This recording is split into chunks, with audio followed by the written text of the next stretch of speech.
Ispaniška tortilija arba kitaip ispaniškas omletas gali būti gaminamas be bulvių, o su porais ir tofu sūriu.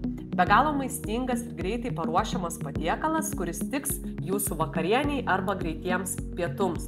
Įkaitinkite keptuvę su trupučiu alyvuogių aliejaus ant vidutinės ugnies, suberkite smulkiai supjaustytus porus ir juos apkepkite.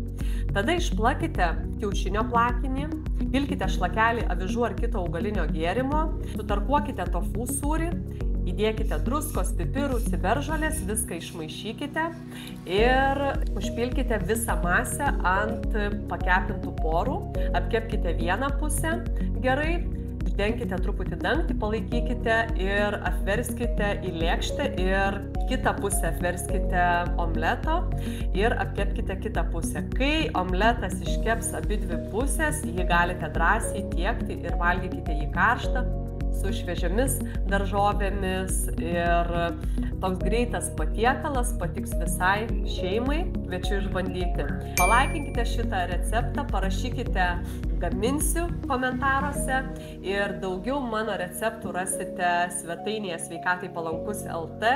Receptai yra iš paprastų ingredientų, greitai paruošiami, skanūs ir sveiki jūsų pusryčiams, pietum ir vakarieniai.